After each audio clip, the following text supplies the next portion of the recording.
someone stepped forward and said they would do it, and then someone else did, and both of those people didn't end up doing it. And then the one person who ended up doing it is the one person that was terrified of it in the first place. But nonetheless, joining me tonight, my friend Buddy Thayer, founder and historian of Ocean State Paranormal. And I did say paranormal, which is exactly why I'm scared. Buddy, how are you doing? I'm doing fantastic, Mike. How are you? Thank you for asking.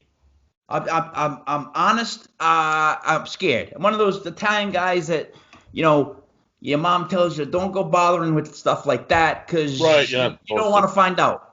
Right, you're right. You're not supposed to know, right? No. So, I mean, all right. So tell me how you got into this. Give me like All some right, background on how all this right. is going for you. Growing up as a kid, I was always kind of fascinated by the paranormal, specifically by hauntings. I'd have experiences now that looking back on it as an adult, I could say maybe I had paranormal experiences, although I didn't like recognize it at the time. I'd have certain sensations that I feel that I can recognize now that I can kind of like the way your body picks up on certain things, like a change of pressure. Right, perfect Yep. example. So I like the way like your ears pop sometimes. Um, your body does other things like that. I think maybe when there's a change in the atmosphere. So I noticed things like this.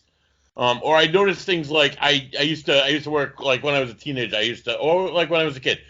11, 12 years old. I was a paper boy. Some houses that I like no, I can't go in there. I just get this like feeling in my chest, like don't go in there, or like this unwelcoming feeling. I don't know. I don't have mental health issues. I work in mental health, but it's not like something that happens like all the time. It's not an all the time feeling. So I have feelings like that. Or I delivered for this pizza place, Martella's. They used to be on Waterman Avenue in North Providence, and I used to go into specifically the Georgeville, one of the mills in Georgeville, this apartment complex. Not every single time, but almost every single time I went in there, I was super creeped out. I was super weirded out. I get the feeling like I'm being watched. Like I need to just get the hell out of there.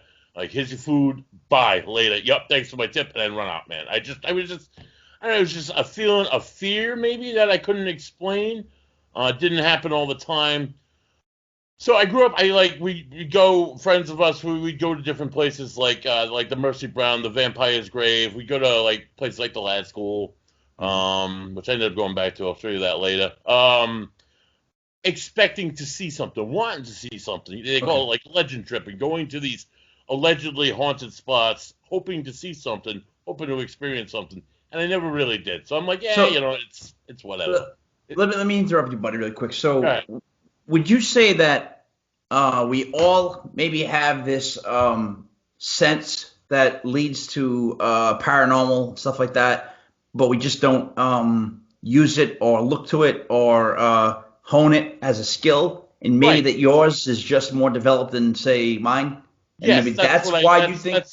That they call it a veil, right? A veil of like perception is one of the things that they'll call it. Some people's veils are thicker than others. Yep. So some people like say like a medium can see or hear the dead, in whatever form they're seeing or hear them in. Some of them are it's remarkable what some of them come out with. But anyway, I think that some of us are a little bit more open to it than others. And yes, whereas as I thought I might have had little to no sensitivity to it at one time in my life, where now I think I have a greater sensitivity, maybe a greater awareness of what's going on, maybe more than anything. But Okay. yeah, I think some people I've met people who have never and don't believe. I know complete skeptics. Some of my best friends are skeptics. Um, but I think everybody's experience is one. Mhm. Because that definitely changed me, and I don't know. Being open to it, I guess, is another one. If you're saying it doesn't exist, it doesn't exist. Although at the time when I first became aware, I was pretty much a skeptic myself. It's tough to draw the line there because it's where does it you're open to something. Um, when does that become too open? Like, in other words, Yeah, once you exactly. start When to when open you the delete box, it just everything. opens all the way. Yeah, it's just So it seems like I'm gonna give today's you a day of extremes. Yeah, it's a perfect day of example. Right, extremes. I started working for this group home back in 2007. It was a group home for children. I worked in the Burrville houses. I worked in the Woonsocket house. I worked for a second shift. I didn't really touch third. I wasn't really ever a big fan of third shift because I'm a daytime person. So then I got married in 2008, and my wife needed health care, so I needed to take a full time job. So they had a job available, but it was on third shift. I'm like, well, I'm going back to school. This will be good. I'll get to do my homework. Blah blah blah. So I worked at the Woonsocket house. Nice house, gorgeous house, right on Providence Street. Nice section of Woonsocket. Really old 1920s house, all old woodwork and stuff. Go in there. I worked in this place a few times, worked in this house, but I'd never been there after like 10 o'clock at night.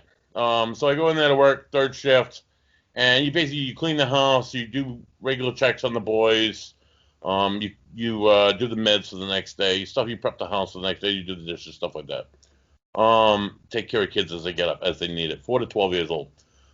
So as soon as I started working there, everybody had a ghost story. I'm like, nah, man, don't tell me this stuff because you're gonna put it in my head. I'm like, you're having this experience, you're having this experience, but what if you're only having this? You're having this perception that this might be a ghost. Something happens. You say it's a ghost because Mary on second shift told you that this place is haunted. So you're already Okay. coming into the situation thinking it's haunted. So it's all in your head, right? Yep. That was my. It's all in your head. It's an old house, and people automatically say ghost when something Mm-hmm. happens because they have no Mm-hmm. explanation for it. And maybe they want that excitement in their life. Whatever. So I'm like, whatever. Don't even talk about it. I don't believe it. It's bullshit. Mm-hmm. So it starts probably. I started there around January ish. I was getting married in August. Around March or April, I noticed like I'd be doing something. It was one kitchen, and it was 3 bedrooms off a kitchen, a living room, a bedroom off of that, and then upstairs Yep. there was offices that were locked, and downstairs was the playroom.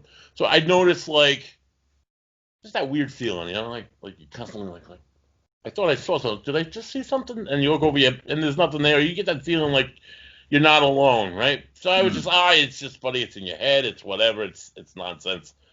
And I just go about my business. And then it would happen more and more, and I would swallow it. I'm like, no, no, don't even buy into it. It's nothing. It's bullshit. These people talking, and you just your mind, whatever. And then like the TV would pop on in the playroom, and it would come on at full volume. I'm like, what asshole left that TV on? Well, I Yeah. go downstairs, turn it off, come back upstairs, turn off the lights, blah blah blah, go back. Kids would wake up. They'd be like, "Oh, I see a man in my room. He's looking at me. He's scary. You're just having a nightmare, kid. Go back to bed. I'll take your dog." Blah blah blah. All that stuff. So I'll never forget. I got married. Came back from my honeymoon. Came back on a Sunday into Monday. This is a Monday into a Tuesday. It was August 7th, 2008. Okay. I was got up. I went to work. I did my normal routine. I did the meds. I did the check-in. All that. Just never felt anything weird all night long. Just a normal day. I'm sitting there at my computer, and I get up. I got to put the dishes, empty the dishwasher, and set up. Like it was 4:30 in the morning. Just set up for first shift because they come in at 6 o'clock. Yeah. So setting up for breakfast, taking the dishes out of the dishwasher, put them in the cabinets and stuff. Every boy had they were DCYF kids. Oh, there's some at-risk kids. They have um, um, like a sound. They had like an alarm on their bed. So as soon as they got up out of that bed, doo doo doo doo, nonstop, doo doo, over and over and over again. So you shut it off, or they got out of the way of the sensor. So the bed that was right across from like 4 feet behind me, there was a bed. There was me here, and I'm doing the dishes. Right behind me is a three-bedroom boy bedroom, and then right there is the bathroom. So you have kids get up all night long having to use the bathroom, or they wet themselves, whatever. So I the monitor started going off. I hear the doo doo doo doo, and I turn and look. I see a figure coming out from the darkness. I'm like, oh, Russ, you got to use the bathroom. The shadow. It was a figure walked right at me. It was like it was a black shadow. I could see through it. It was translucent, but it wasn't like thin. It was dark, jet black almost. You see the shoulder movements. You could see the head. You could see the arms swaying. It walked right past me. I grabbed that countertop for dear life, and it disappeared in a flash of an eye. I've never been so terrified in my entire life. Did it walk by you looking like the kid? Was it the same like size as the kid would have been? Right. So I'm about 6'4". It came up to about my chest height. So the 3 kids that were in there, it wasn't any of their heights. It was about chest height, maybe about 5'6", 5'7". But who did you call out for though? Russ? Didn't you say? Russ, because he was one of the kids that was in the room. Like, Would hey, he Russ, be that height? bathroom, and this thing came out of the room, this shadow, and walked. The bathroom would have been to my left. It walked right in front of me, and then we went to go into the living room and completely just disappeared. It was All right. So wait a minute. So what I'm saying, I guess what I'm asking is there's no way that Russ is the same size as this thing, right? No. Russ was a 9-year-old black kid who was about maybe 4'5". Okay. So did it walk as if it had some place to go? Did it walk like it was threatening, or did it walk like it was? It was just walking by, like it was just walking by.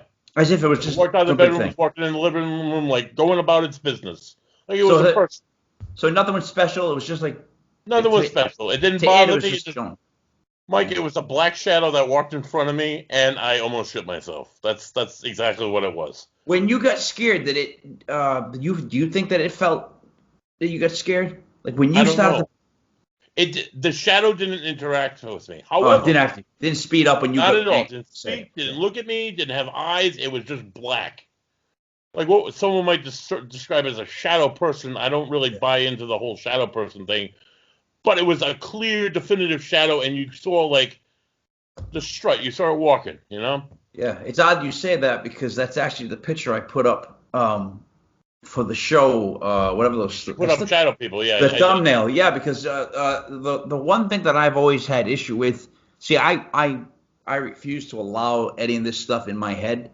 Like I'm one of those people that like where I live, I know that like I have relatives that are still around me. And it's weird because I have that feeling sometimes, like where I know they're there, and because they know I don't want to touch or I don't even want to deal with that side of things. They kind of like they're a buffer. So I'm not privy to like when stuff like that happens. However, I've definitely had instances where I've been walking at night and I've seen, shadows that look like people. The shadow people, the legit like, and they move. And what's scary is if you've ever seen one move. And it's like I would swear to God that I did see this part of it. Like, in other words, it wasn't just on the ground. It was up here. It stood up. That's the thing that I don't think people understand. When I see it, it wasn't I saw a shadow of a person on the ground running by me. That thing was like... It was walking. It was a 3D, yeah. 3D, like, yeah. Like Crystal magic. Walking by you, but their shadow was trailing in the air, yeah. So that happened in August. But I like that. And... over the next 2.5 months, every single night that I worked in that house, something happened. Whether it be, now this happened a lot. I'd be sitting there on the computer in front of the same bedroom. I'd hear boom, boom, boom, boom, boom. Who the fuck is going upstairs? Who's up? And I get up, I run up, I check all the kids, I grab the keys, I run upstairs, I unlock 3 doors. Nobody in any of those 3 offices. Relock every door. Go upstairs, make sure all 5 boys were always in their bed. That would freak me out. I'd get a phone call. So we'd have to make calls every half hour.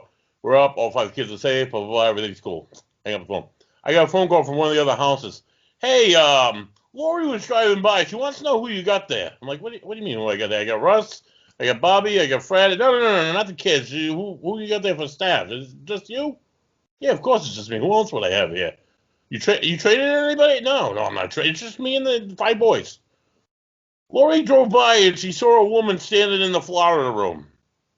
I just get like the chills running up my back. Like, don't say that to me. Don't, because this is one of the things that people would say, that they'd see a woman standing in the front room, in the Florida room, or another stats that they saw the woman walking through the living room and up the stairs. Like, I don't want to hear this shit. Don't call me at 3:00 in the morning, lady, and tell no, I'm not. There's no one else here. And I like hang up the phone. I'm like, don't even talk to me. All right, like another one. I was folding laundry. I was in the middle of this kitchen.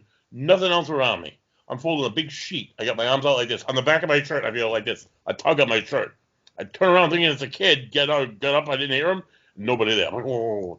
TV would go on in the basement. That would happen a lot. Kid would wake up. Oh, I feel this on my arm. I feel there's a man standing above me. Like it got to the point where there was cold spots. I was being touched. I was hearing like conversations in the living room. Thinking a kid was up. I get up and go running in there, and there was no one there ever. All right. No one outside. I walk around the house. Nobody outside. So about November rolls around, and at this point, I said to my wife, I'm like, I can't do this anymore. This is like, am I nuts? Am I losing my mind, or is this real? And if it is, I'm absolutely terrified because this is next level. Because I never believe I wanted to, but the fact that it's right there, that I'm experiencing it now, that I'm living it now, made it much more scarier. So I went to my boss. She was a clinician. I'm like, Carrie, you're gonna think I'm crazy. You're gonna think I'm nuts. She's like, no, what's wrong? I'm like, I'm like, first of all, I'm like, is there any open shifts on like first or second shift? Can I switch my shift or something? Go to another house? Like, is there anything wrong? Are you okay? Yeah. Like this, I'm like, I don't, and I didn't know how to tell. I'm like, you're gonna think I'm crazy. It's a clinician. This is like a person who deals with mental health every day. They're gonna think I'm nuts. I'm having delusions, hallucinations, everything else. No, what's wrong? I'm like, I think I'm experiencing she's like, you seeing ghosts? I'm like, what? And she's like, oh, everybody. And she starts telling me her stories. She starts telling me stories that the kids have told her. She starts it's like, and most of these people's stories, like the toys going on in the night, like, just like, it's like weird. A lot of the weird shit that other people have experienced, I've experienced. I'm like, all right, so like, what do I do? They just went about it. She just went about business. She knew she's all like, about. it is what it. She's like, I was in here last summer. They were redoing the floors. They said all the kids. They had this beach house. All the kids went and stayed with all the staff. She's like, I came through here. There was nobody in here. So looking at the floors, there was a dime on the floor. I bent over to pick up the dime. I heard a man whistle at me and say, "Hey, baby." And she's like, I stood up. There was nobody around, and I took off. She's like, I'll never come in here by myself alone again. So a woman with a master's levels clinician. She's not crazy. So I'm like, all right. So let me ask you this. I gotta ask you this. Did you feel threatened by these happenings? Did you feel like it was bullying you, or did you just feel like it was messing with you because it had nothing else to do? I felt scared because I didn't know what it was. I didn't know what it was capable of. I didn't know what it was going to become. I was a big horror movie guy, so I didn't know if it was like, going to possess. I didn't know if I was. I'm a mental health guy, so I didn't know if I was losing my mind. Yeah. So this other overnight work, she's like, you got to talk to. I forgot her name now. She wasn't Chipetcha. Anyway, you got to talk to this woman. She's like, she works here a lot. She's the one that told me about she's seeing the woman. She's like, and I call her up on the phone, and I'm like, blah blah blah. I'm like, I tell her the story. She's like, oh yeah, I told you there's a woman there. I'm like, all right. I'm like, I think I'm experiencing these people. I think they're fucking with me, Yeah. I'm like, what do I do? She's like, just tell them to leave me alone. Like, what do you mean? Like, just tell them to leave me alone? They're just gonna leave me alone? She's like, yeah. She's like, they're people. She's like, tell them stop bothering you and leave me alone, and they will. I'm like out loud? She's like, yeah, not in your head, do it out loud. I'm like,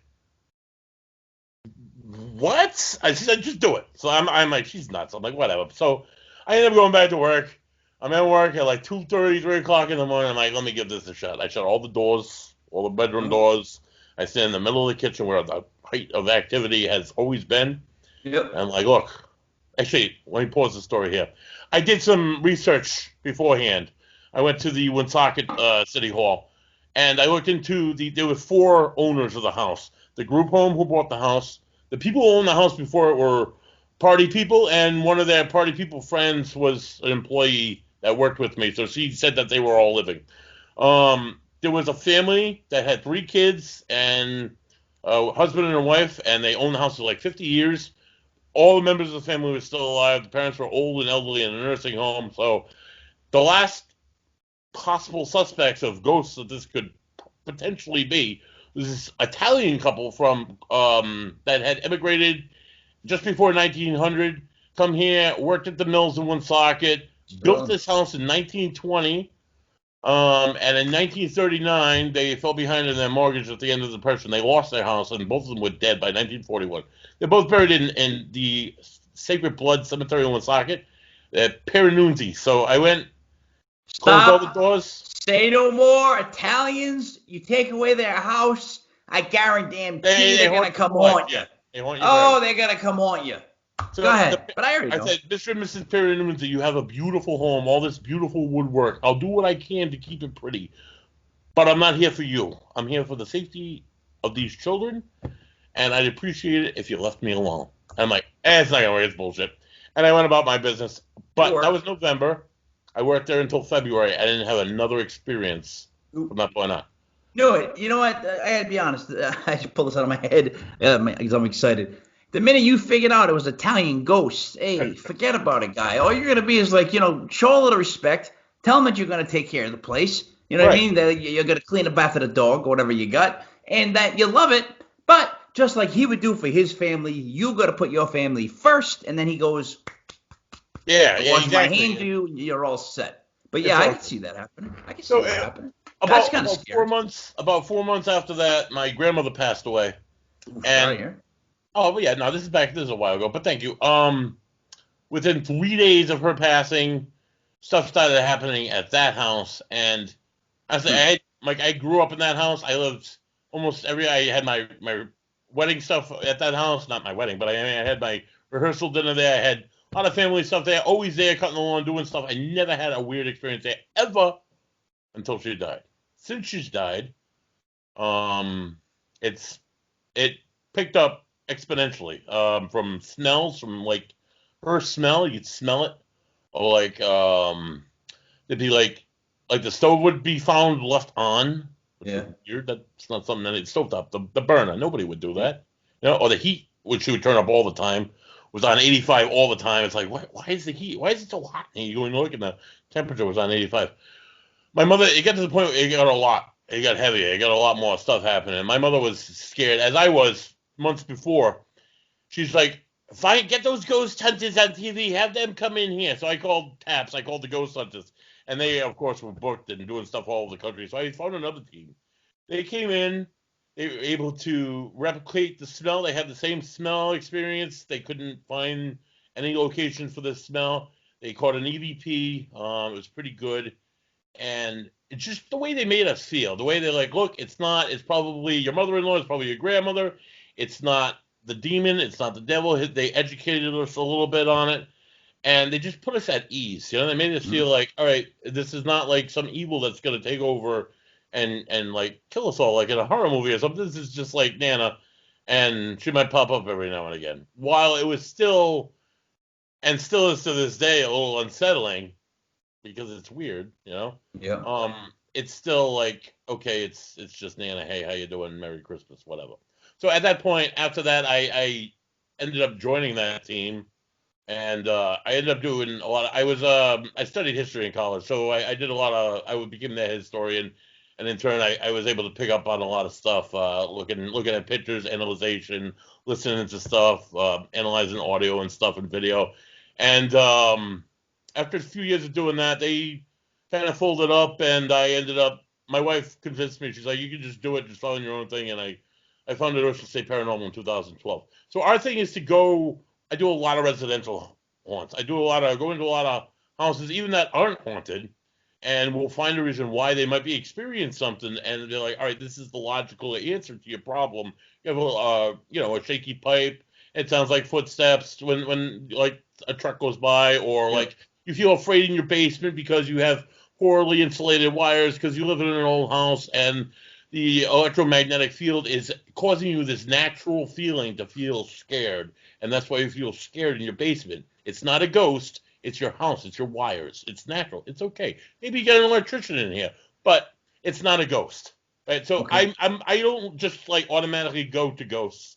I'm like probably not the biggest skeptic, but I'm a pretty big skeptic as far as the field goes. I don't buy into vortexes or like I'm even like sketchy on demons. I do think there's a lot of negative energy. There's negative entities, but I'm not gonna tag it a religion or like a. Well, let me ask you this. I So don't like this to mix is the two. this is the $1 million question right here. Well, nowadays a million is really not that much. This is like the $1 trillion question.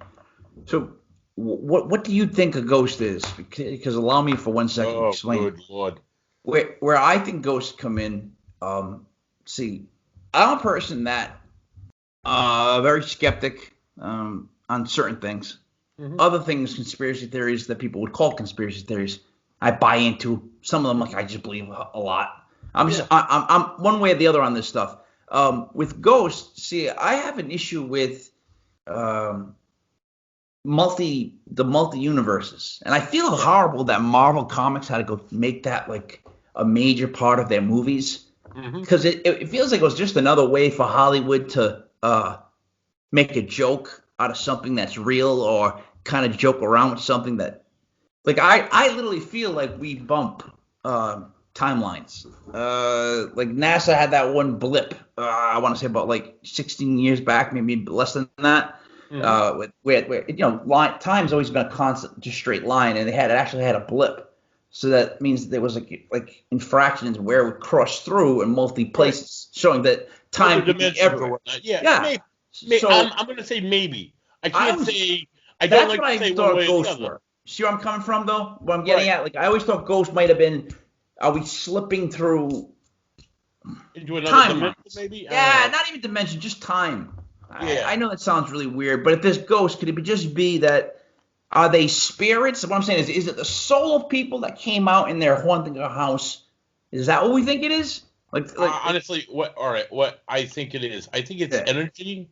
Yep. I don't like to tie on the whole religion thing to it because I like to make it. Yeah, but just give me something because I want to hear what you think because then we'll figure it out. I think it's energy. I think it's people's, and some people's energy hold on for hundreds of years. I've experienced ghosts of Native Americans speaking foreign tongue that I couldn't understand, and then come to find out it was in a Native American area. I've experienced ghosts that might have dated back hundreds of years. I experienced ghosts or experienced stuff that people died last week. Just like I don't know what causes, or I don't know what I think causes one person to hold on from another. Like people ask me if ghosts are real, then why, when everybody dies, why isn't this world polluted with millions and billions and billions of ghosts? I don't know. I know for one reason or another, certain people want to hold on, and they do. And certain people don't, and they cross over, move on, or whatever it's called. So I think as far as a haunt goes, in my experiences, I've experienced just three types of haunts. The intelligent haunt, which is the ghost, the spirit that will interact with you, that knows that you're there, that's not like in their own time, that's like, hey, your name's Buddy, and I can hear what you're saying about me, and I'm going to push this over and hope you see me, or I'm going to poke you and hope you know it's me. Or then there's the residual haunt, which is like something playing back over time, like me getting up to go to the bathroom and going this way and passing by this wall, and me going to the bathroom for the rest of eternity. Okay, so like people will live here in like 100 years and they'll see me getting up to go to the bathroom.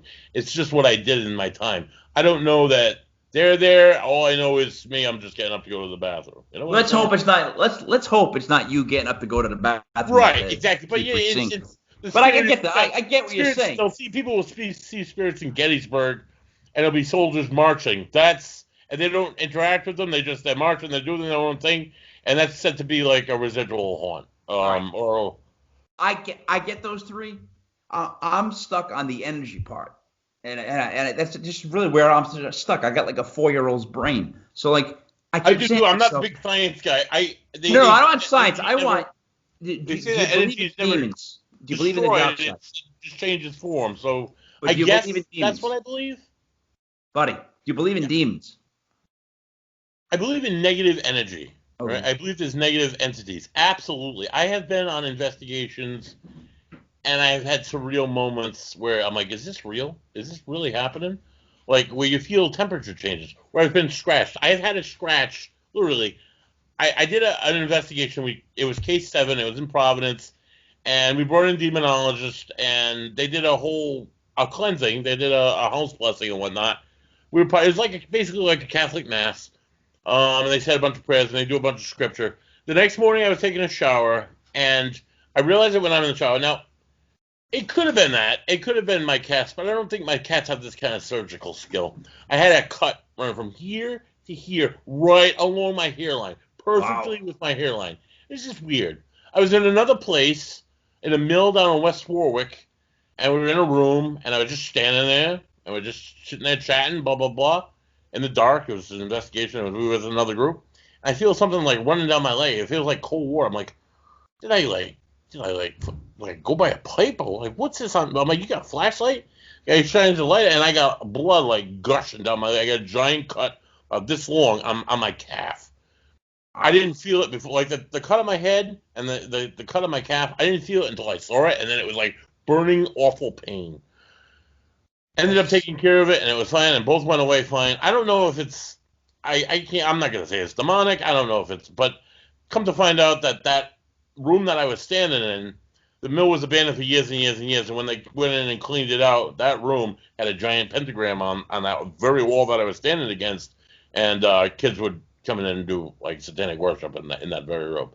I'm not saying it was Satan that scratched me, but it's kind of weird. That's all. Look, here's the thing. I think one thing I've learned in my long ass time on Earth is that I know when I'm in the room with evil, and I know when I'm in the room sometimes with good, like pure good, pure you get evil. That vibes from people. Sometimes. Yeah, legitimately. Yeah, some people make me feel like that. Like that's a good person. Like I can just feel it sometimes. And then some people, like the hair just stands up the minute especially if I'm with my kids, because the minute someone that's like that comes in the room, I identify them. I don't know why. It's like you said. It's like you just get that extra vibe. sense. You just feel it. Yeah, I just zone right to that person, and I think I'm gonna watch him.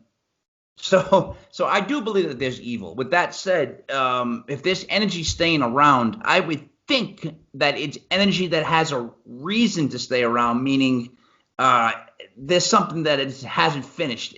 It's got leftover business. There's something keeping it. All right. So now let me say this about that. People will say to me all the time, "Oh, you're investigating here. Was it somebody that got murdered there? Is it somebody that killed themselves? Is something a tragedy?" About no, not at all. I'm just like, what was it? What were the ghosts? What were they there? Blah blah blah. Think about it, right? So you're young, right? No, you're not young. I'm not young, but I mean, we're younger. You're younger. Thank You're you a for kid, that. You graduated from school. You get out of high school. You start working. You meet somebody. They're really nice. You end up falling in love. You get married. You buy a house, right? You move into that house. You enjoy your wife, enjoy your marriage. You have a bunch of kids. You watch the kids grow. You enjoy and appreciate that time. You have a lot of memories put into that house. The kids leave the house. The kids get married. They have kids. They have kids come into your house. You get old, growing old through that house, and have all these tremendous memories of your children, your grandchildren in this house. You retire, and God forbid you die one day, right? Yep. Where are you going to go that you were most happiest in your life? You're going to go back to that house. We have all these great memories of your kids. You want to see your kids. Your kids might be there. Your grandkids might be there.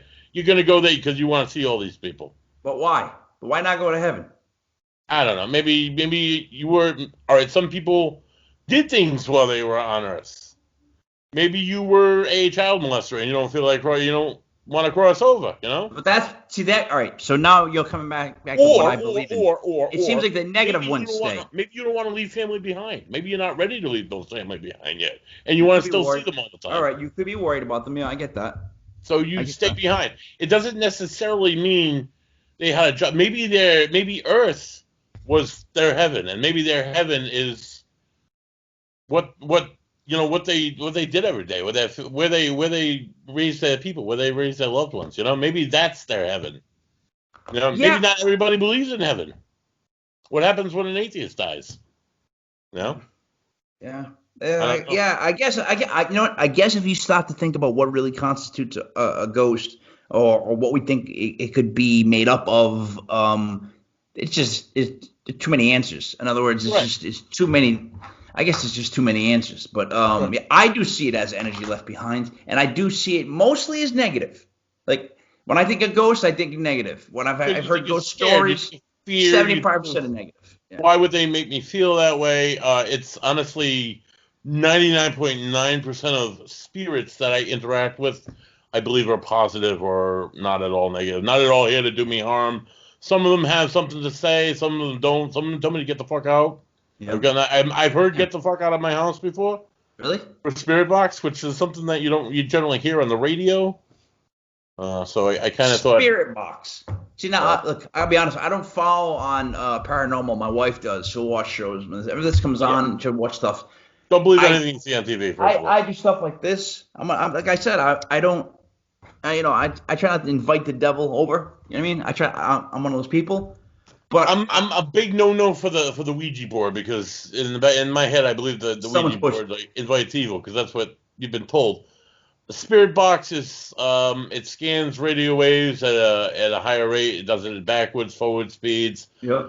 It does it without bringing in the actual radio channel. So you'll just get you'll get the. I'm not a technical guy. I have a tech guy But I for know what you're this, saying though. But I but know what you're saying. we'll scan through these radio stations at like within like multi stations in like even a second, Yeah, it's like a white and noise. for all these radio stations to be able to coordinate a single sentence all at the same time, probably pretty damn impossible. Yeah. True. So for stuff to be coming through that comes through, I don't. I have examples that I'll play with you. It just doesn't seem like a coincidence. You know what I'm saying? Yeah. Like they use the waves, the radio waves. Yeah, they Like use multiple wave patterns. It's like it's running like through 8, 9, 10, 12 different stations, and it's saying one thing through all these stations at a single pace. It's better when I show you, but I have a few EVPs that I can present that will show you what the spirit box is all about. Now, granted, when somebody first mentioned spirit box to me, I'm like that shit's bullshit. It's just something they use on TV. It's just a gag. We used it a few times. I was like, yeah, and then we used it a few more times, and I'm like, oh wow. yeah. And there's been some like remarkable stuff that has come through on the spirit box where I'm kind of convinced that like, okay, I can use this possibly as a tool. Not everything that comes through is going to be naturally. There's some radio-esque things that you'll pick up on, but Yep. I don't know. There's some things that I can't excuse. I just think I can't pull So up. You know? so why I think the radio waves are great and why I think they pick them up because I back to my insane theory of these timelines and time Right. kind of bumping. But that's all. It's all of the same ilk. Like that's all the same conversation. But let me ask you. So have you challenged a ghost? Like have you gotten angry enough to be No, I don't like get angry what's at up? spirits. I won't. This is how I enter an investigation. I don't. If there are spirits there, if I think there are spirits present, I do not disrespect. They're people, Mhm. just like Yep. you or I. Okay. Good. And I treat them with the utmost respect. I don't want to anger the ghost and have them take it out on my client and absolutely terrorize my True. client. I'm there to help my client to understand what's possibly going on, whether it be something paranormal or something not paranormal at all. If it's not paranormal at all, we go down that road. If it's paranormal, we kind of explore a little bit more what it is and who it could be. Isn't always 100%. I'll bring in mediums, trusted mediums. I'll bring in multiple different mediums at different times and see that don't know each other at all to see if how Mm. accurate they are with the evidence that I collect beforehand. I do a whole historical study of the house, the property, the people who live there now, That's good. people who have lived there in the past. So I have a very good idea. So yeah, so it's people. So I don't antagonize ever, but I do use being a person who works in psychology. I understand triggers, so I do use trigger questions. I do trigger or try and trigger a response by like. So I'll study the house. I'll study the property history, and I'll see what the people like did for a living, or I'll see what the people if they had kids, or I'll see if they have like a war record, or I'll see little Yeah. specifics, little if they like coach the football team. I'll get little specifics about these. Read their obituaries. I'll read their information in the census. I'll read the city directory information. Any information I can gather on these people, and I'll use that as like a trigger question. Yep. To get them Which going. I'll show you also another two fantastic pieces I have about treating people with respect and using history to trigger a response. And it works phenomenally. Yeah. I don't That have to. I don't have to disrespect them to get an answer, which is great because I wouldn't want to be disrespected, you know. it's all So, about and talking to again, I people. don't want Yeah. them to torture the client or the people that we're investigating for. So I try and keep it, um, try and keep it cool. Yeah, I will talk about things that could anger them, could be triggering, but I'm not gonna set out to anger a spirit. yeah. You don't want that. Even No one if wants that. Yeah, right. no one wants that. I don't think anybody wants to be the person that angers a spirit. So basically, what you do is you come in and on a high level, you break down what exactly they're experiencing, Okay. potential reasons, and People then will. All right. what. So Mary Jane calls me for an investigation. Okay. I'm like, what's going on?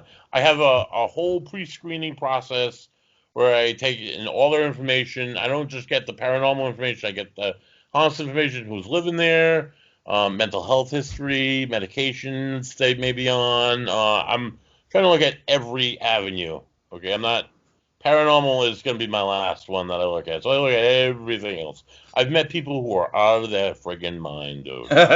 Yeah. Psychotic. So you kind of like want to weed these people out. I have people that work in my team that are therapists, that are social worker, that understand psychology. I understand psychology myself. It's just I try and weed that stuff out so we can eliminate that. We can eliminate everything that we have to. So there's a whole screening process to understand what we're getting into before we Yeah. actually get into it. Must be a Um, lot. Yeah. it's a lot of work. I do a whole, like I say, a whole historical inquiry on everything beforehand, and everything's, of course, is on my own dime. I don't charge people anything. People are like, oh, you should charge money for that. I'm like, first of all, I'm like, who charges money for this, right? Second of all, even if I did, I'm doing this to help people. I'm not doing this to screw people over, right? So, Yep. I mean, while yes, I am using my own gas, I'm using my own time off. I'm going out and doing stuff.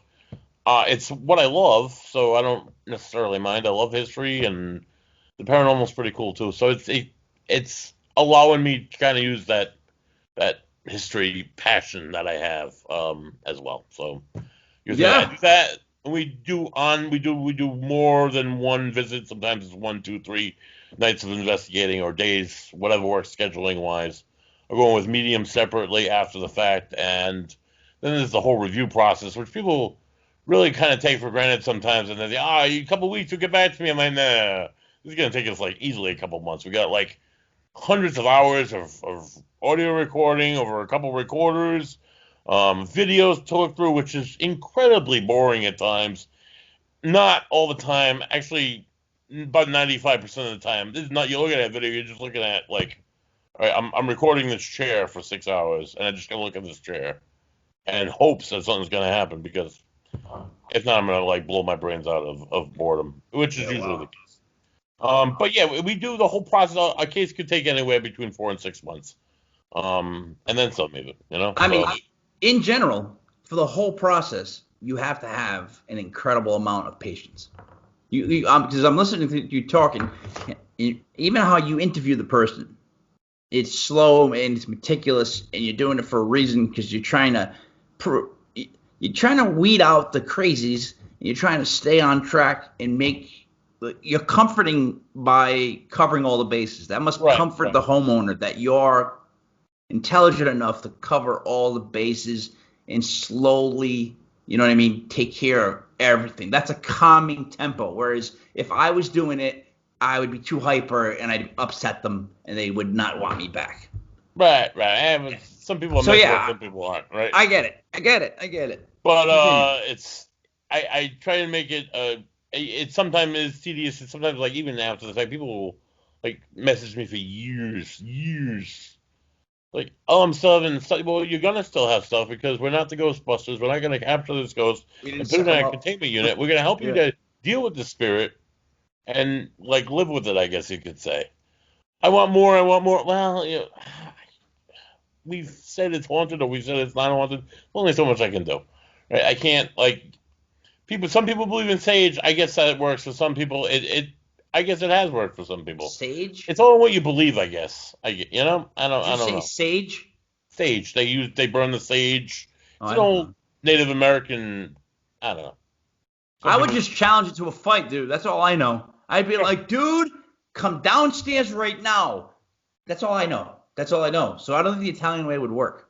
Right. It might not, but whatever. So Works for some.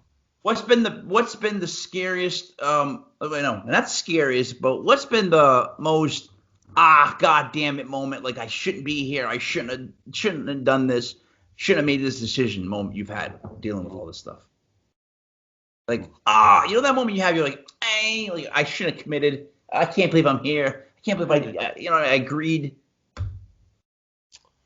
I'm not really. I'll jump at anything. I've been to the lad school.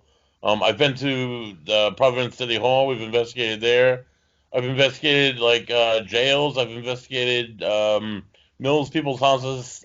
I've investigated scary places. I've had scary moments. I just never had like, oh, I shouldn't be here type of. Well, I've had those kind of moments, but for me, I've never had one of those.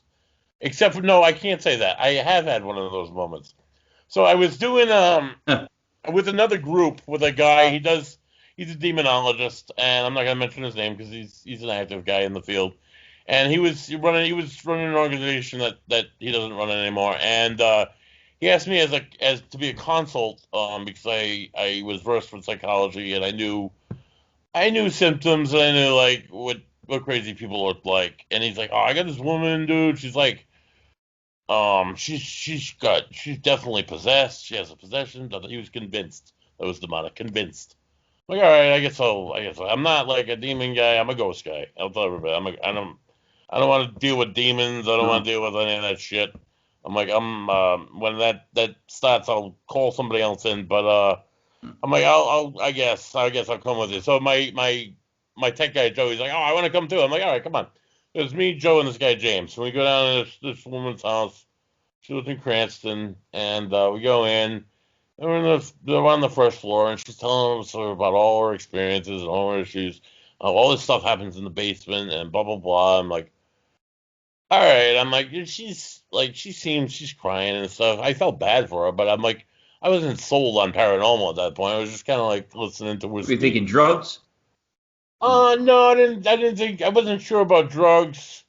I was kind of thinking mental health, but I wasn't like sold on either one. I was just kind of like listening to her, and it's like I want to show you downstairs. That's where all the stuff happens. But my son lives down there, but he's not home, so I'm gonna take you guys down there. So we go down there, and as soon as we got in the basement, her voice changed. Went from a sound like that, like I like that, and she started like saying shit like that, and she went at this guy James, and honestly, I thought I had to put my hands on. I was about to put my hands on her and like restrain the woman. Um, and he backed up, and the guy with Joe was absolutely terrified, and no one yelled at her. I'm like, oh, I'm like, back up, and she did, and she listened, and she started saying the demons and the devils, and I am the devil, and I'm like, okay, all right, dude, she was out of her mind. There was no devil, there was no demon. This woman was clearly experiencing like schizophrenic effects. Come to find out, like a week later, before that, like about a month before that, she was at Butler Hospital. No shit, you don't say. So moments like that I have. I met a guy at Dunkin' Donuts once. He's showing me this stuff. He's like, "Oh, I got this video." He lives off of Esmond Road. It's like I got this video of this guy. He's like gutting another guy right outside my house. Look, can you see it? He showed me the video. Can you see it? I'm like, I'm not really seeing it on this medium, sir. I'm like, I could take the video home and I could process it, and oh yeah, great. And then he starts talking to me about like the aliens and the government are working together and they're using drugs and prostitution. I'm like, oh my God, schizophrenia. Starts telling me about Bridgewater State Hospital. I'm like, yeah, that's where I work. I'm like, yep, okay, all right. I'm like, thank you, sir. I'll be in touch. Have a good day. Get the fuck out of here, man. I'm glad I never saw that guy again. He lives in my area. This is probably like 7 or 8 years ago. But like he was out of his mind. Out of his mind. Yeah, that's just as scary in my book is working with the wrong people. Moments like that. Being around the wrong people. What am I doing? Yeah. That woman, I was like with him, I was in a public place. I was in Dunkin' Donuts. So it wasn't that bad. We were in her basement. And anything could have happened. I'm like, what am I doing here? So I've had moments like that. But with the paranormal, I've had moments where like, all right, I gotta get the hell out of here. But I think that was more of a spiritual, like my body reacting to the spirit. Yeah. The spiritual feeling, you know? Yeah. Yeah, no, that I makes don't sense. think they're negative. I don't think they're evil. Granted, they make you feel, yes, they make me feel scared sometimes. They increase my heart rate. They make me feel like I gotta run and hide under a blanket or something, you know. But no, I think it's just the way their energy interacts with us. So let me Uh, throw this by you. Tell me what you think of this theory, because my head is loaded with odd theories. I don't believe that. See, all right. Remember how earlier on you said like, how come there's not like, if that's the case, how come there's not like thousands of ghosts all walking around all right, at once, right. which I subscribe to. So in my head, I see that there's only say X amount of let's call them white orbs of energy Mhm. that are allowed to say travel to this time frame to either get points across or um, do some old ritual that makes them happy or anything like that. If that was the case, then I could see X amount of ghosts, whatever you want to call them, happening at all times. Mhm. And in my, I guess in my weird head, you could, sign up for a time slot and Maybe I don't know. go go cross the time thing. Uh, but you're limited when you get there. You get to come back, but you're more of a ghost. You don't get to really talk. You don't get to really communicate. And I can see that as frustrating, Mhm. and I can see it as frustrating enough to make some stay and not go back. Like on their, I don't know, call it like a 7 day pass to go have Right. fun. Like they decide they're just not going to come back. So that's how I always saw it. I know that sounds really messed up, and I don't know who told me that. Maybe it's just something I've always had in my head, but I've always thought of it as a rotating system where See? there's Yeah. X amount of all chances you get to go out there and do your thing, and some just don't come back. Crazy, Maybe, right? maybe. I don't know. Um, who knows? I don't like to say it's this. I don't like to say people. Some people will say, "Oh, there's a vortex under that stairs, and that's why all the spiritual activities happen." How can you prove that? Yeah, I Like, know. oh, I can't. That's just my feeling. Oh, that's great that this is your feeling. I'm trying to like legitimize this as much as possible too. I don't like to like. That's why I'm not saying like what I think. Is it necessarily a ghost? What is a ghost? That's like people have different opinions on that. I'm gonna tell That's you why it's I'm just asking this. energy. Why I'm grilling you, man, because I know, and I know that's what like people must want to ask, and I know that's like because you're basically out there trying to prove yourself wrong. Like you really want to prove yourself wrong the whole time you're there. Like you want to prove that this doesn't exist, that this isn't there. Like you want to prove that nothing's going on. That's the main goal, I would think. You're not Right? out there Yeah. hoping that something's going on. So once you find it, then you're dealing with it in a very intelligent way. You're handling it, like I said, like on a big level, and you're giving it legitimacy. And once you do that, I think it puts people at ease because you're taking what they think that people might think they're crazy seriously. Like you're the Yeah, I'm guy not that's saying, crazy "I'm because if taking you I was serious." crazy, you wouldn't be experiencing it too, Yep. right? So there's that. Yeah. So I mean, wow, I could like call upon thousands of different cases, experiences. I just there's so much to delve I've into. never seen a legitimate ghost video or audio that's made me say, "Yeah, okay." I have maybe have two videos. I definitely the audio is a little bit better. The videos, well, the video is the video, but I can, all right. So Whatever you have.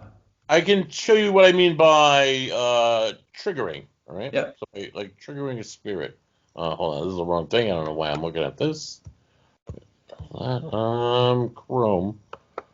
All right. So, do you see what I'm seeing now? Yes. I can see it on my screen. Oh shit, I'm not. This is not working. This is not what I had up. I'm sorry. Hold on. Bear with me for a minute. Go ahead. Oh, here we go. Ocean State Paranormal. All right. All right. So if you go to, if you see this, you see Ocean State Paranormal, That's it. you see what you're seeing. Okay. Hopefully you're going to be able to hear this. If your viewers are interested, my, any of the audio or any of the evidence that we capture or present, we present through, once we've presented it to the clients and we've let the clients know what's going on, we take the good stuff and we put it on the Facebook page. If you go to the Ocean State Paranormal page on Facebook and you look under videos, that's where you're gonna find there'll be a different playlists, and there'll be all sorts of videos of some of the things we do, and some of them are actual clips of evidence. So that's what I'm gonna play for you right now. Excellent. Let's see this. This might have one I'm looking for. I'm going to start with case 2. I'll start with the first one. Case 1 was the first one, but that was more of like a training, so to say. Like, this is what we're doing, blah, blah, blah. We did capture stuff, but case 2 is where I took it. Case 1 was a family house. Case 1 is the house I'm living in right now. Case 2 is my first residential case. It's, oh shit, what did I do? Oh, God. Zoom and Skype are going on at the same All right, time. here we go. This explode. Yeah, they hate each other.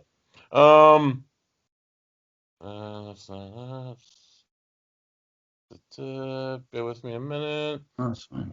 Conversate amongst yourselves. Okay, so this is the one I'm going to play for you right here. I'm going to load it up, and then I'm going to pause it. I'm going to explain it a little bit. All right. Did you hear the sound in it, by the way? No, try it again. All right. You hear that? You hear that? The noises? No. Oh, but shit. All right. Well, that doesn't mean they're not there. All right. I'll play it. I'll play it. So we'll see what happens. This is not a video necessarily. This is just an audio clip. So we're in a home that was built by a man by the name of Captain Albert Smith. You see that on the screen? He was a veteran of the Rhode Island Civil War. He was a veteran of the Rhode Island 1st Cavalry Division. The 1st Cavalry, Rhode Island, saw heavy fighting, especially in 1863, where almost 75% of the regiment got annihilated at the Battle of Middleburg. This guy, after that, he was one of 40 survivors of the Battle of Middleburg out of 280 guys who they got ordered to hold the town. Confederates came back with like triple the force and almost annihilated the entire division. A lot of these guys ended up running, getting away. Some of them got taken prisoner and then ended up getting freed after an exchange later in the year. But Albert Smith was a lieutenant at the time. He ended up getting free running, escaping from Middleburg, and he ended up becoming. He ended up getting promoted to captain. He went to D.C., ended up becoming a clerk, and he was in D.C. when Lincoln was assassinated. Saw his body laying in state. Anyway, he's from Woonsocket. He was. There's a lot of information I got from him. I got from the Woonsocket City Hall and the library. He came home. He was being in the cavalry. He was a big supporter of the equestrian club. He was a big supporter of schools. He ended up founding a few of the original schools in Woonsocket. He was the Woonsocket City Councilman when Woonsocket went from town to city. He ended up dying in 1920. If you look in like obituaries from that time period, it's maybe a line, maybe a paragraph if there was somebody. This guy had a whole page. He was like really somebody to do in Woonsocket at the time. So we were in the bedroom, in the upstairs bedroom, that the media, it was myself, a medium, her name was Alexis, and Jared, who was filming. Jared didn't say anything.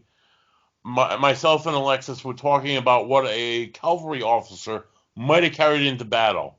So as we're talking, hopefully you'll hear a third woman's voice say bayonet, and then you'll hear a man's voice come in, an older man's voice. And just by what it's saying, it's just, it's the first one that it just blew me away. I'm like, oh my God, I can't believe and it still blows people away to this day. So hopefully you can hear it, because that's where it's at. Right. So I'm going to play it.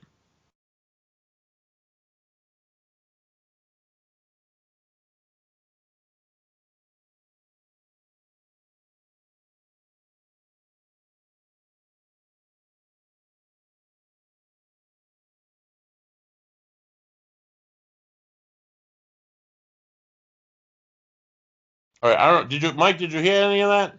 No. Oh shit, that sucks. All right, so I can't play you all the audio pieces that I have. So I do have a few pieces of video. So let me bring those up real quick. Oh damn it! Oh man, I had a lot of them. Okay, that's okay. Let me find the video. Uh, okay, it's back. Just give me a second.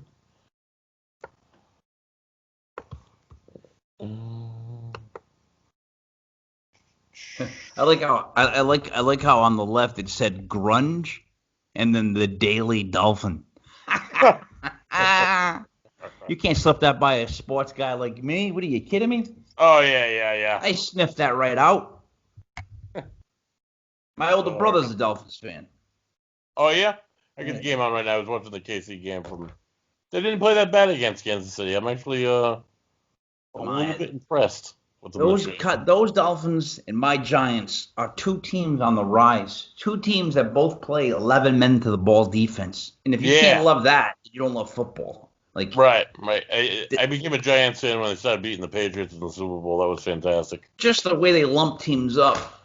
And Yeah.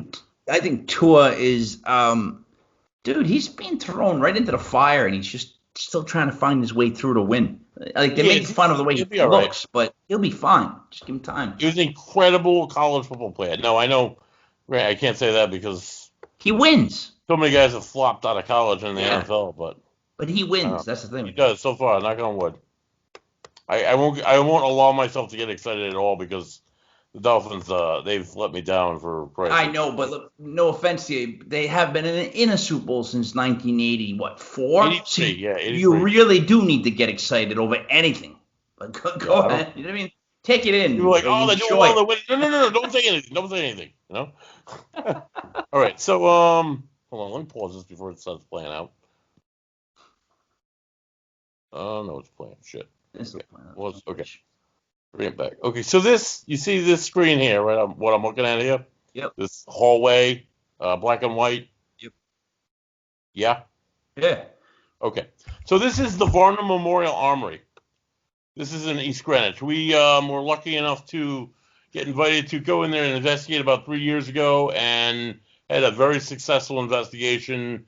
We're now the only group that's allowed to go in there, and we'll occasionally host like public investigations, or we'll have a medium come in and we'll charge a bunch of money and people pay tickets and fill up the place, and all the money that we ever collect we donate right back to these people because they do the Varner Memorial Armory and Museum. They do incredible conservation work with history, and their museum is like one of the like lost gems in Rhode Island that not a lot of people know about. They're free. They're open to the public. Like they have like personal artifacts that a guy carried into war 150 years ago. You know, so you think a place like this, you think like, oh well, this is this guy's shirt that he wore in the Civil War, and he was shot at the Battle of Antietam, and this is the shirt with the blood stain on it. Is this guy's spirit attached to this shirt? You know, or But buddy, see what I appreciate about you. Let me interrupt really quick before you play this. Is that you see what I see. You see that a medium coming to speak isn't as impressive as the history that's up on those walls. oh my God. People don't enjoy something like this, like a museum style, like soaking up the actual history. They want someone to be like, is there a Joe in your family? Is there a Jim? Like they want that media hype. I don't want to call it crap because some of it's real. I'm just saying like that pompous. They don't want this. That the fact that people can't pay attention for longer than 4 seconds. They're missing out on what I believe is this. This is like the guys. It's like as a guy, I always thought you were supposed to know your history. My dad was always like, you got to know your history. Like you got to know your history. You got to know where you came from, how things happened. And I'm like, why? It had nothing to do with me. He's like, you have to know it. It's repetitive. You got to know your history. And I know personally, even my wife, we would just stand there and read this for hours. But some people walk right past this stuff, and it's incredible. What they have on this hallways just the tip of the iceberg. The rooms that are off these hallways hold all the artifacts. They hold like the curator. When we first, myself and Joe, one of my tech guys, we first went and interviewed the curator here, and he showed us around. He hands me a musket. He's like, this is from the Revolutionary War, and he puts it right in my hands. He's like, we have a $250,000 liability on this. I'm like, oh, you can take this right back. But they have like weapons that were used in the war, you know? Wow. personal objects from Civil War, American Revolution. They have a letter from Nathaniel Greene to George Washington. Oh, They wow.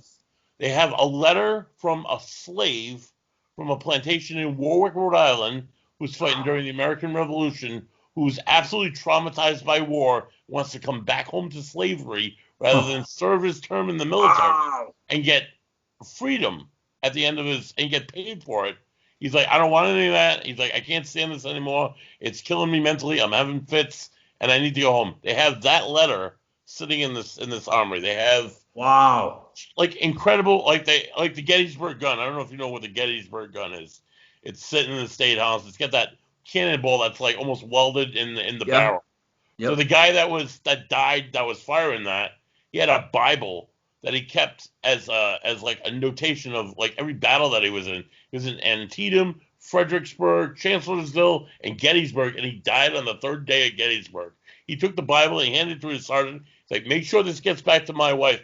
He had notes not only of like sitting in a cornfield in Sharpsburg, Maryland, waiting for Johnny Rebel to cross the battlefield. That's him sitting at the Battle of Antietam, waiting to go into action, the most bloodiest day in American history, right there in these pages. And then you turn the page to the next page. Children, always love your mother. Always do right by your mother. Always be of good cheer. These are the wishes of your father. He's like write stuff to his kids, and then write about what he was doing. He was right about how godly he was, how he was doing, how he was amen and praise the Lord.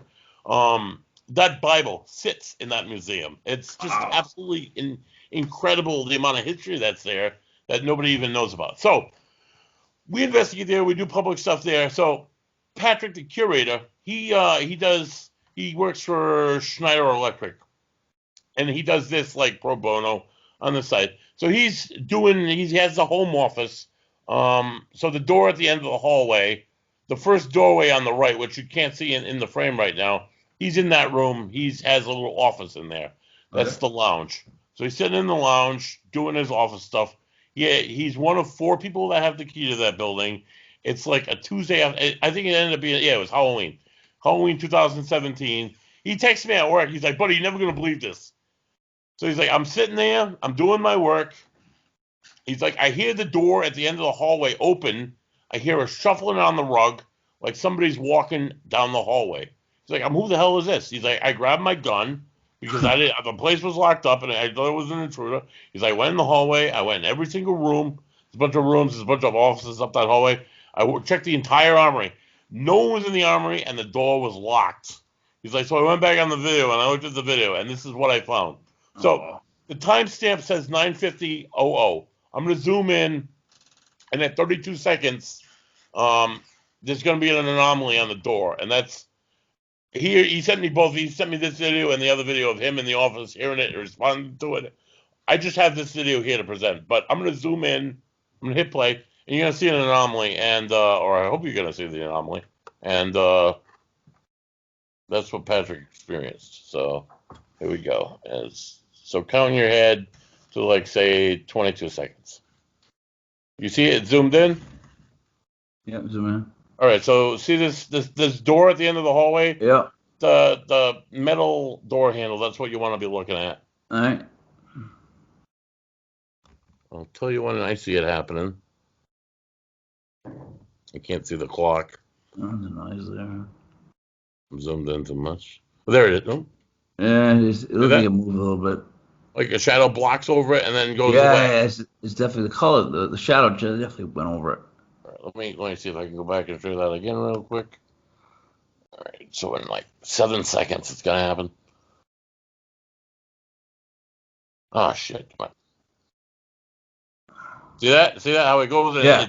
The doorknob right goes down and then comes back up again. Definitely got brighter right there. The shadow is manipulating the doorknob, and that's what alerts Patrick to get up and run out into the hallway and find absolutely nothing but just him in the museum. So what was that turned that lock then, you know? In that museum, we've heard footsteps in that very hallway. I have recordings of footsteps in that very hallway. And I couldn't tell you what it was because the people who were accounted for, we knew where they were, and I don't know. So is this recurring in this place? Yeah. We were going to investigate in here not too long ago, and it ended up getting put on hold because of the mandate with the governor about the people, and Patrick didn't want to upset the board, so excuse me, he didn't want to bring in a bunch of people against the governor's mandate and stuff. So he until that the whole coronavirus mandate is restrictions are lifted. I hope my computer doesn't die here. I think it's getting juice. Hold on, so bear with me a second. We'll hold it. But yeah, we regularly do investigations here. He's like, oh, stuff will start happening. And he's like, oh, but I think it's time for another ghost hunt. At that point, we'll call it a ghost hunt because, where I normally like to call it an investigation. I don't like to refer to myself as a ghost hunter. Not that I get offended or anything. It's just, it's not what I do.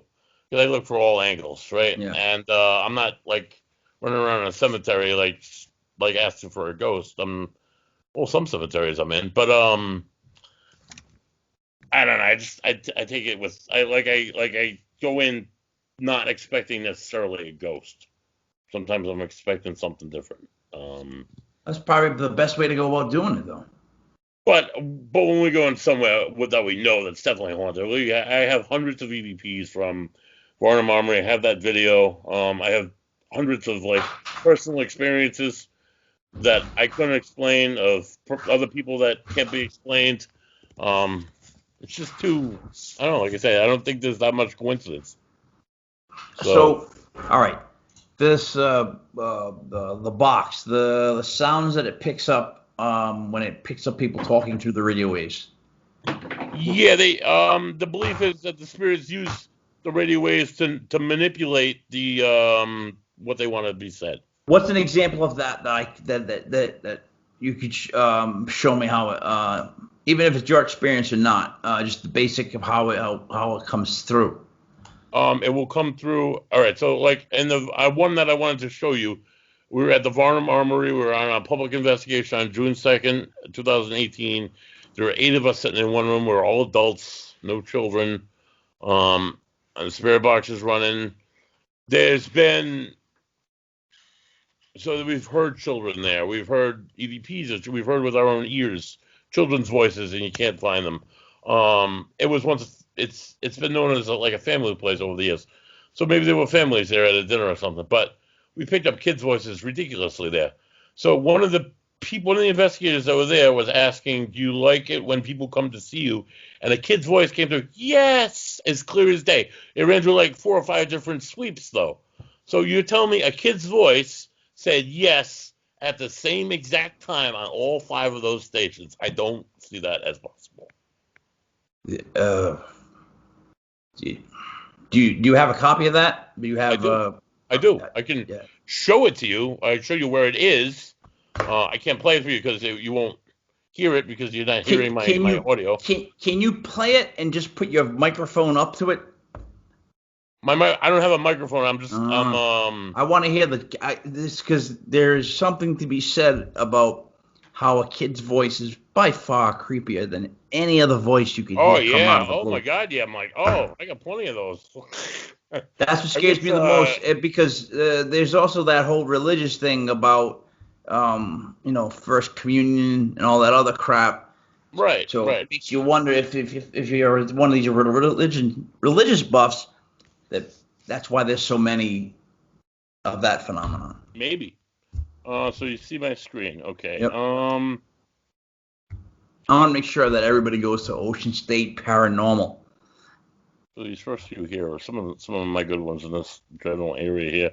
The one with the kid's voice, I was looking at it earlier, so I know what it looks like. Let me go through these. Like some of them are events. Some of them are. I have a person that uses the pendulum, which honestly, at first, Mike, I was like, this is bullshit. This is somebody just moving their hands and they're manipulating this to make you believe what they want you to believe, and it's just crap. And then I saw people do it, and I studied the hell out of their hand. And I sat there, and I had another person watching at the same time. Oh, shit. And I don't know, man. It's just they weren't manipulating it. And all right, so this is the one you want to look at. All right. A clip from a public investigation last June. It has this. This is the lounge here. That's a good Mm. one. That's the kid's voice. That's a the spirit box. The kid says yes. Any of the ones here, they'll be, and they're labeled. So they're labeled like Varnum. The Varnum ones are there. The cases are usually private cases, or either residential or whatnot. We investigated SK Victorian Mansion a few years back. That was incredible. Maddie's room is incredible. There's one in this one here, Maddie's room, where we're sitting there. There's four of us sitting in a room. There's nobody else on that floor. We're talking. They're talking about how next door was a nursery, and I can hear a music box. I'm like, wait, shh, shh. And people, I'm like, shh, shh, shh. And you go back and I play the recording, and you hear doom, doom, doom, doom. It's like nobody had a cell phone on them. I'm like, what the fuck is that? Wow. You know, this one here is good. There's one, I don't know if you look at the screen. There's one here of sketching with a man. It's this one right here. His name was Gary case Sheffield. 23, not 21. He murdered his daughter, and he was incarcerated in this jail in East Greenwich that we investigate. This is the same place. And they say his name, Sheffield, clear as day, in the same cell he was in. So, really? Yeah, there's just something to be said about this stuff. This one here below it, this guy Joe, he's my investigator. He said, wait, hold up. I'm trying to stay up with you. So the ones that I'm going to showcase, I'm going to put on the site. So right after we're done with this, when people come to look up the interview, I'm also going to have like the buddy link. So I'm going to put a Maddie's room, case 23, not 21. Yeah. What was the one before that, though? All right, the Varnum one was. What is it called? Where is it? It's wrote it down here. Varnum one. Oh man. Yeah, it's down here. Hold on. It's the lounge. I went too far. Hold on. You've gone too far. I went too far. He's up here. Case 27 is Varnum. All right, case 27? Yeah. And then, all right, yeah, right here. There's a Varnum. It will be a clip from this one right here. A clip the from lounge session? Right here. All right, clip. From last June. That's the one of the little kid with the spirit box. That's pretty good. So I've written down 4 that you think. This one's really good. I'll give you ones where I use like triggers, like history to trigger a response. Is that one? Like the one that I tried to show you. It's not on the plan. It's on the main. So you go down to all videos. Oh my God, some of these. All right. So hold on. Before I get into that one, Chris, this one here, with this house on it, these are really good ones too. This all right, three here. So disembodied voices, and the other one's called Whoa. And then the other 4 investigators in the 17th century kitchen. What's that? Is that when? One of those as well. Is that Joey Lawrence? No. Whoa! No, not that one. The charges moved. Yeah, and that was me. That says the charges moved. Angela, like right in front of me. It was. I'm sorry. I'm stuck. No, it's cool. I'm stuck on Joey Lawrence. Whoa. Down here too. Mud puddles. That's case 33. Mud puddles. So that's a kid's voice. That's a disembodied voice. Four men were sitting in this house that you see on this screen. This house is on a piece of land that's 25 acres large. It's in the dead middle of it. There are a few buildings. One of the buildings behind us is a mansion of the owners that own the property. They were in Florida. It was the middle of January. It was freezing. There's no heat in this house. There's little electricity, no heat. We're upstairs. We're all freezing our asses off. There's like stables down a few acres down, but part of the property. But there's no animals in there because it's winter time. So we are the only 4 assholes on this whole 25 acre of land. Okay, we're sitting in this upstairs room, whatever, and we hear a little kid's voice. It's like, oh, did you hear that? And we all heard it. Then you hear it again. It's like, oh, I just heard that. We all got up. We all looked around the house. We looked around outside. There was nobody there. So you go back to it, and the voice says mud puddles. Now, this house back in the 30s, served as the Rocky Hill School. The Rocky Hill, I think it's like a private school in Potawatomi in Warwick over in East Greenwich now. But this was the original spot, and their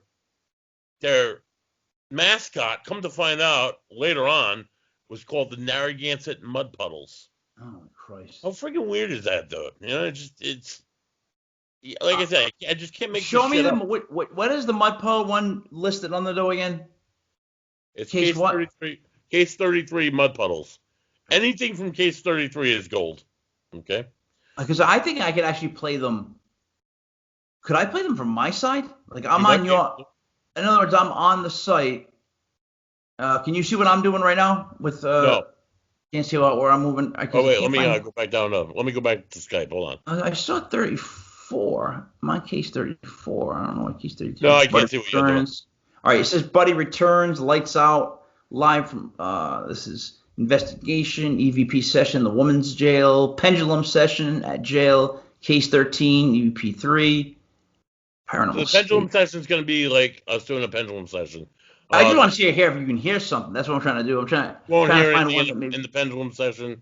It's just you'll see a pendulum moving, and it's just the way it moves. Just I don't know. It's weird that nobody's actually touching it. You know. What about case 31? Is there any volume in that? I'm gonna go. I would do. All right. So can you see what I'm looking at here? Yeah. Case 21 EVP 1. That's like one of my best as well. I can tell you. So the guy that's standing in that photo with the woman, he this is a tribute for him because he was going away to the army, but he was at the jail with us, and our first session, whatever we do, we all pick a different area of the location, and we all sit there and just like listen. You listen for the natural sounds. You listen to the sounds like of the boiler turning on. Yeah. Listen to what it sounds like when somebody's walking outside. It just kind of gives you like 20 minutes to like just calm yourself down. You know, get in the moment, whatever. So he's sitting there. Joe's not a big feely guy, and nothing's really ever happened to Joe at this point.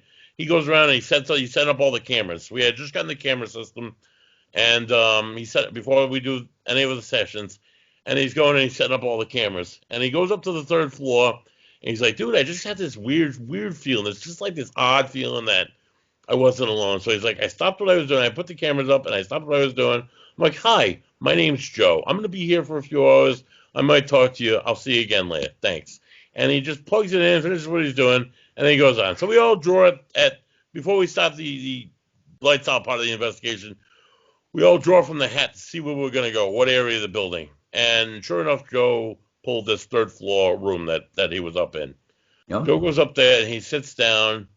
He's like, I'm there for like 5 or 6 minutes. Now, this is February. And we had a lot of snow that year, and it was cold as hell. And it's a popular part of East Greenwich, but there was absolutely nobody. It was like a ghost town because it's not the summer. Not all the tourists, not all the summer people were at the restaurants. Everything's like a ghost town. Everything's closed down. He's sitting up there, and he's like, dude, I heard a woman's voice as clear as day. So he came down after the session. He's like, hey, were you talking? He went to the women. Oddly enough, there were 2 women in the jail, which is a bricked-off building separate from the main building, and there was a woman in the basement, and nobody speaks. You just kind of sit there and listen. Like, no, obviously, we weren't talking about. He's like, oh, yeah, I thought so. He's like, the first thing I did is, like, I went home and I reviewed, and I found this. He's sitting there in that 15 minutes, and he has a woman's voice, clear as day, and you'll hear it on the audio. It says, hi, Joe, clear as day. Oh. And he's like, I got up, I looked around, I looked outside. There was nobody outside. There was nobody anywhere. With the pink tie? The one with the pink tie? The guy who's in the suit with the pink tie? That's the Hello Joe? No, that's not. That's another guy. Right to the left of that. So the woman that's in the pink shirt and the guy in the gray shirt. Yeah, from far away, he looks like Lex. That's I thought it was Lex Luger posing for a photo with a fan from far away. Yeah, no, that's Joe. Can you see how I thought that though? Yeah, I can see that. I can kind of see that.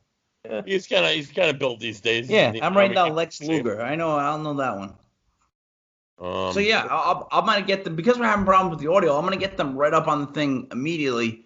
Hopefully, it's a link right to your YouTube channel, right? I I'll think get I it am on going. YouTube, but I more of I my can stuff hear is. that. Hold on, I just want to show you one more thing and that you can put up there. And I actually could hear what you were just playing. oh, could you? Yeah. All right, let me go back to that then. What's the audio on that? All right, maybe we got it. Okay, this is Hi Joe. Hey, Joey. Come on, dude. Oh, what's going on now? Oh, Jesus Christmas. Hold on. Technical difficulties. I know them all so well. I freaking hate computers. I love them, but I freaking hate computers, man. We have technical difficulties. Everything I've ever done in my entire life involves technical difficulties. Oh, yeah, of course. It's Ugh. always something. I have a Yes. tech guy. I don't have to deal with this shit. I don't I have to charge wish it. I had one. We're trying to get one here for the site. Who's I this got guy, 5 Joe? shows. This very guy, Joe, is my tech guy. All right, so let's see if I can play this now. I'll get right down to it. Are you doing a weekly podcast? I don't. Why not? I don't know. I do have a lot to say. I have a ton to share. But there's a lot of guys who do it. I don't know. I could, I guess, but Why don't you come do Sunday nights for us and be our coast to coast guy? I'm calling it couch to couch, and you can talk about anything you want to talk about. Maybe I'll consider it. In other words, you talk about beer, dude. You can talk about whatever you want. I'm saying like your own, like whatever you want to do on the legit site, because we need a non-sports show like this, like I'm doing right now, because people are interested in that too. And as much as you might not like Art Bell, when I was younger, back in the day, there was nothing better than like you had a full week of school, whatever, work, kids, and then Sunday would come, you'd watch sports all day long, and then late at night on an AM channel, you'd get Art Bell, and maybe you'd get some like really good stories about like when people could like when they were training people to be able to see on the battlefield. What those people call it, I forget what they called. They were training their minds to be able to like project to certain areas and do stuff. Mm-hmm. Like nothing was better. I know what you mean. I can't. Oh my god, I can't think of it. It might be even my projection. I have no idea. Projecting though. Yeah, I know what you mean. So every topic he covered was interesting to me. Yeah, because it was always something like we need that on this site, because we're taking care of the sports aspect of it and all that other stuff. But you need that show on a Sunday night that you record it whenever you want, and then we'll just play it on a Sunday night. We'll debut it on a Sunday night, but cover any topic you want. I think that's something you should do for us. I'll help you get it going. I would love to see you do it, because it would be great for you and us, because I would love to hear what you have to say. Like, I get sick of sports at some point myself, and what would be better than that? Like I said, like my wife said it, on a Sunday afternoon, you have something that's non-sports for the site. Right. That's what we're doing with this, and you're gonna think it over, and I would love to hear back from you, because why not? But go on. It might be something. All right, so we'll try and play this. We'll see what happens with Joe and his experience. It's playing. Okay. This just explains what I just said to you, essentially.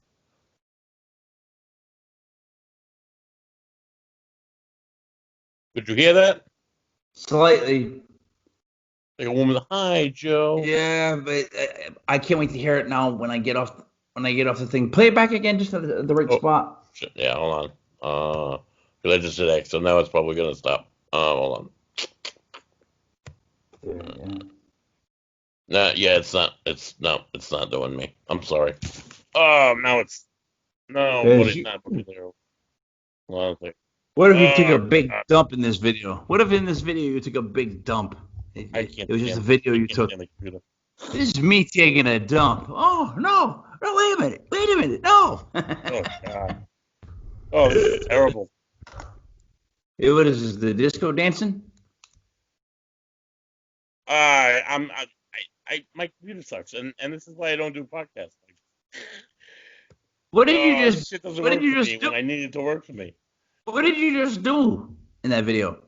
I was doing I think we were doing a live. I was doing a live video of starting an investigation, and I when we do investigations, I'll start with like a Facebook live video, and sometimes talk a little bit about what we're doing or where we are or what have you. I think that's Let's see if that one will work. Tell me something. Varnum was the guy's last name? Varnum? Varnum is their namesake, so it's named for General James V. Varnum from the Revolutionary War. He had a militia, and he actually started the first slave regiment. That slave that wrote that letter that's at the Varnum, he was in Varnum's Black Regiment. And then in the early night, well, there's another like militia company in East Greenwich that dates back to Nathaniel Greene Revolutionary War. They ended up splitting up in the turn of the 20th century, and half of them stayed with this organization that escapes my mind right now, which probably shouldn't, and the other half founded the Armory, founded the Varnum Militia. They're a militia company. They were part of the National Guard for a while. They leased out to the National Guard. They have a lot of, I think it's the 296th, but I'm not sure, don't quote me, of the National Guard that was housed there for over 30, 40 years. But they've collected this always had this museum. Their founder collected this mass of like historical objects and artifacts, and they just started picking up items over the years. Now they do a lot of conservation work. They're involved with conserving they got the flags from Bristol, and they got some state flags from the Civil War, some from the Red War, and then they unraveled this flag that was a silk flag, and it belonged to one of the guys who founded the town of Bristol. He was a colonel in the King Philip's War, and this was his battle flag, and there's a blood stain on it. So we're talking 1675. Wow. And they restored that flag. And PBS came in and did a filming, and they're trying to get the state flags next. Probably about 250 Rhode Island state flags used from the American Revolution through World War One. Just restore and be able to display these flags that were once might have been eaten by moths. So they do stuff like that. Hey, so let me ask you this then. Did you must have voted to keep the name for the state, or did you vote to? I did. I understand slavery and all that stuff. And yeah, and here's the thing. I don't mind asking you that question because I'm a history guy, though. Yeah, I took it as simply, in other words, we never used the term. We never used the whole title. It's Rhode Island. Seldom used, right? Right. But however, to get offended, I guess to get in my head, to get offended by something like that didn't really make as much sense to me. To be that upset about the name of the state staying what it was. Right. No. There was a reason that it was Providence Plantations. It was a reason why they let that be known that it was the state of Rhode Island and Providence Plantations. Although, however, those plantations were worked on by slaves. There was a slave trade here in Rhode Island. We had slaves here until after the American Revolution, so there was slavery here. I guess my issue is my problem with that is that's like the last thing we need to work on. Right. We don't need, right. Because I just heard the Cleveland Indians now. Because you're a historian, so this is all going to bleed over into New York. They have to change their name now. The Indians. I'm a big baseball fan, so I'm not really a big fan of changing the name. Indians are really not. I don't think it's really. Come on, the Redskins. I can see Redskins. That's kind of offensive, but Indians. I don't know. I think it's a common term, and it holds a lot of history, especially in Cleveland. But it's not. How is Indian insulting? In other words, if there was a team called the Italians, I'd love it. I'd love it. I mean, they'd make fun of it horrendously, but I would love it. What if it was like the Providence Guineas, though? I don't care. I would love it. I'd be like, we got a team. We got a team. You understand, buddy? My whole family came over between 1910 roughly. I say 1908 to 1920. The biggest influx of the Italians to Rhode Island was around 1912, 1913, like that. Yeah. So my whole family came over then. So it's weird, like literally my family tree is not involved in any of the whole political strifes that went on before they arrived in America. Like Right. I'm literally of immigrant descent, where it's like I don't know. We got here from what my papa used to tell me. The Irish were extremely mean to the Italians, and like that was like the issue back in the day. The Italians didn't like the Irish, and the Irish didn't like the Italians. My grandfather, who's Irish, told me the same thing, but said the opposite thing about the Italians. Yeah, they would. But Well, funny. Yeah. the Irish would not let the Italians cross this certain street up Federal Hill. There was a line. I don't know. It was probably the main street. Yeah. But as my grandfather tells it, that if the Irish, like if an old Irish person saw one of the Italian kids even just come over to that side, they would hit him with their umbrella or whack him, tell him to go back to their neighborhood. I Like, believe, well, Smith Hill was predominantly Irish, and Federal Hill was predominantly Italian. My grandfather grew up off of Branch Ave, where he was Irish, and he would get jumped by like gangs of Italian kids that were Branch Ave kids. And so you get, just a pilgrim in an unholy land. and I I can don't know. understand Italians being ghosts more so than almost any other nationality because Oh, boy, all that personality. they don't let go. They don't let go. You know that Italians don't let go of beefs. God forbid they'll hold it till they'll hold it to the dead. They'll hold it till they're past dead. They'll come Yeah. back. If you didn't pay them rent once, they'll come back to haunt you just for that 1 month you missed the rent. And I'm not Yep. even making that up. Yep. So I could see, you know what? What a great study would be to see if there's more paranormal activity in areas where there's heavy, like Italians or people of ethnicity where they're like very emotional and very like, hey, oh, whatever it is. Because I think black, Lots of personality. Italian, we're all very loud and vocal. Certain nationalities Yeah. maybe not as vocal. So I wonder if there's more ghosts in the areas because these are people, right, that Right. they don't want to go. Like, Right. fuck you, I'm not going. I don't want to go. I don't want to go. I still got things I got to take care of. Yeah. Maybe they could be. So on the site, just a few other quick mentions. If you're looking at the video section, you go all the way down. You can see case 2, Yep. EVP 22. That's one where I trigger a response from a military Civil War veteran. And my favorite of all time is case number 3, EVP 32. So that's where respect comes in. And I'll tell you why. We were investigating. It was 3 of us. It was myself, Catherine, who was a member of us, and her husband Scott. And that's it. Scott doesn't say anything. Scott was just carrying all the equipment, all the video, all the cameras. Catherine was taking the pictures, and I was asking the evidence, asking the questions. We all had recorders. So all night long, going through the whole place, and it's 13 bedrooms, 13 suites, and it's bed and breakfast on Block Island. We get up to the 2nd floor, and now I had heard stories about this room from friends. I had heard of presence, though. I have heard of like people feeling like they're being watched.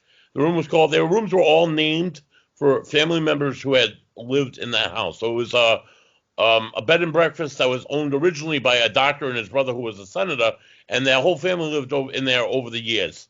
And then their grandson took it over and made it a bed and breakfast and named every room after where each person lived. So we went to Mama's room. Mama was born in 1853. She died in the late 1930s. She outlived both of her sons, the doctor and the senator, and she ended up dying. She ended up getting buried at the cemetery, and they named the room after her. So we walked into this room probably like 2 a.m. in the morning. I woke up. I'm like, hey, let me talk to the old lady in the house. Scott's like, whoa, buddy. He's like, look, you got to remember who you're talking to here. This is a woman who's from the Victorian era. She's used to respect.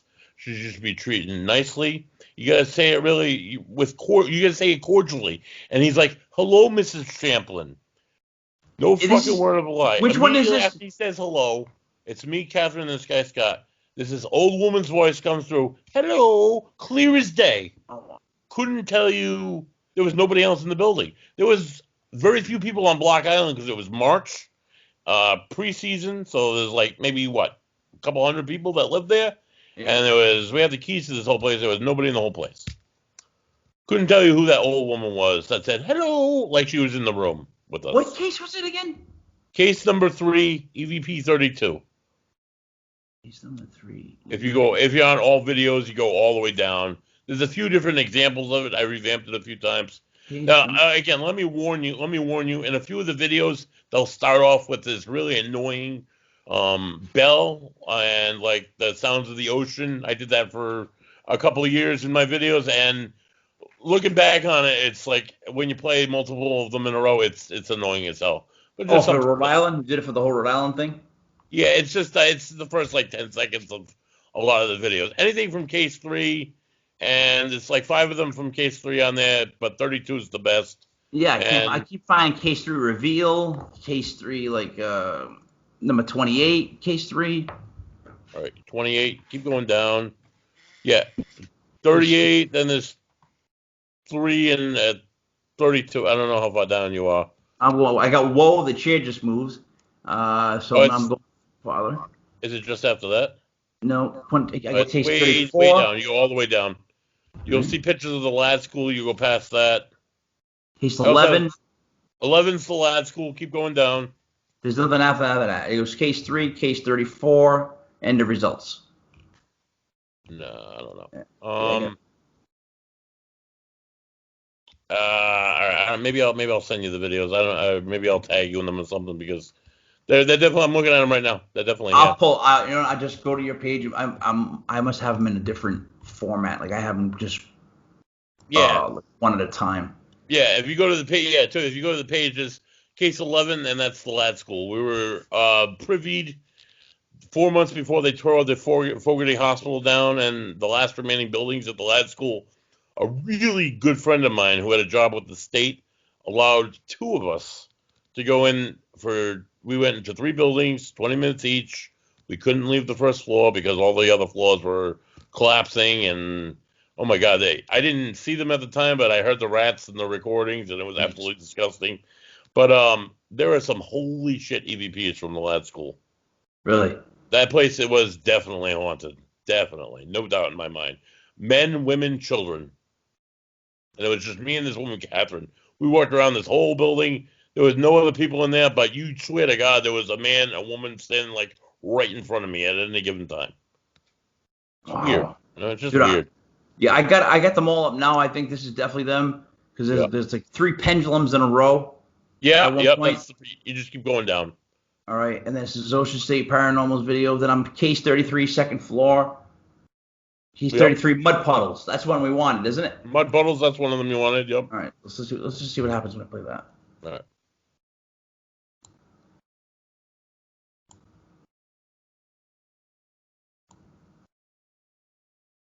There's no volume on my end. It starts off with no volume sometimes. All right, at what point is it? Let's see. Oh, I can hear it. Yep.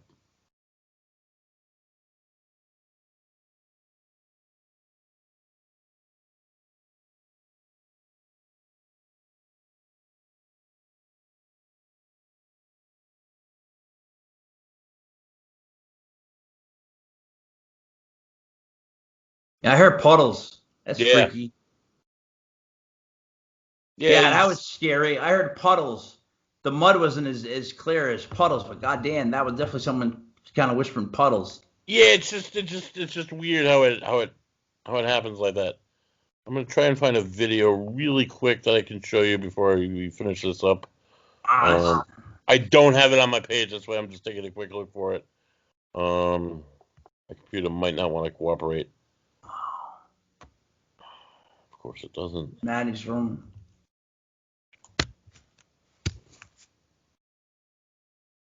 Can you hear it? What I hear? No. Garden Mass. Well, investigating the AT mail, send them in. Buddy asked for the answer about men. Well.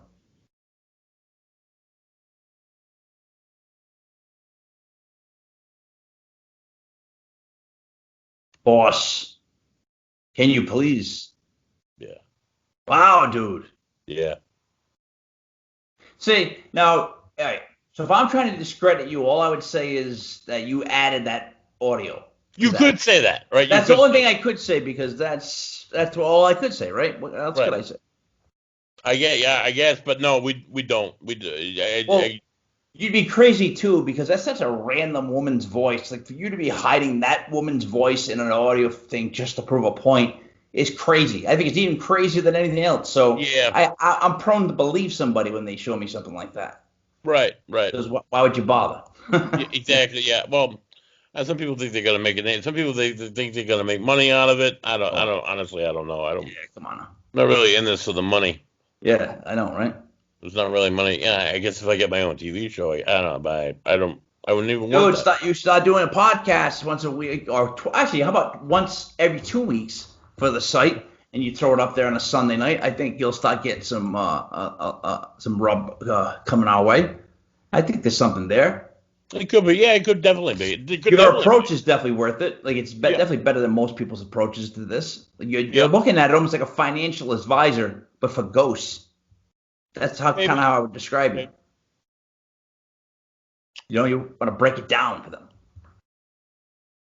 Maybe something to look at. Yeah, I could put something together by chance. Yeah. I mean, I think that's where like that's and people want to hear about it, and they want to hear about it from somebody that's going to give them like again answers, like reasoning to why they believe what they believe. Like I want to hear like why someone believes what they believe or what their theory is. Like I there's always got to be some sort of reasoning behind it. You know what I mean? There's got to be what were you thinking? Like you know what I mean? Like I'm that guy. What were you thinking when you did this? Because it's really important to me. You know. Mm-hmm. Absolutely.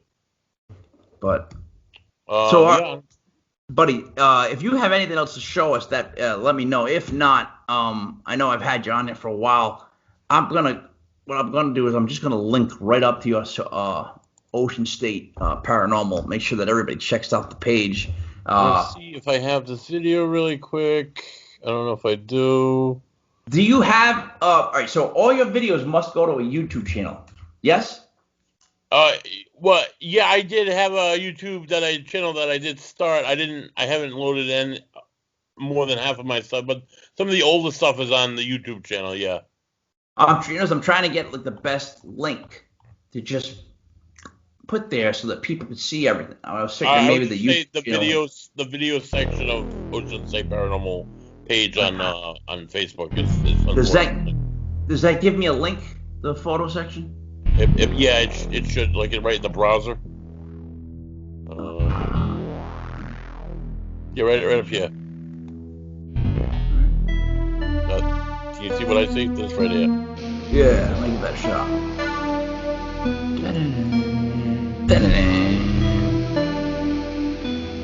Just trying to get up on the site in some spot. That's what I'm trying to do.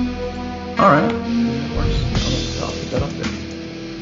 So, all right, to wrap up what you do is just look for something. Basically, you're not for hire.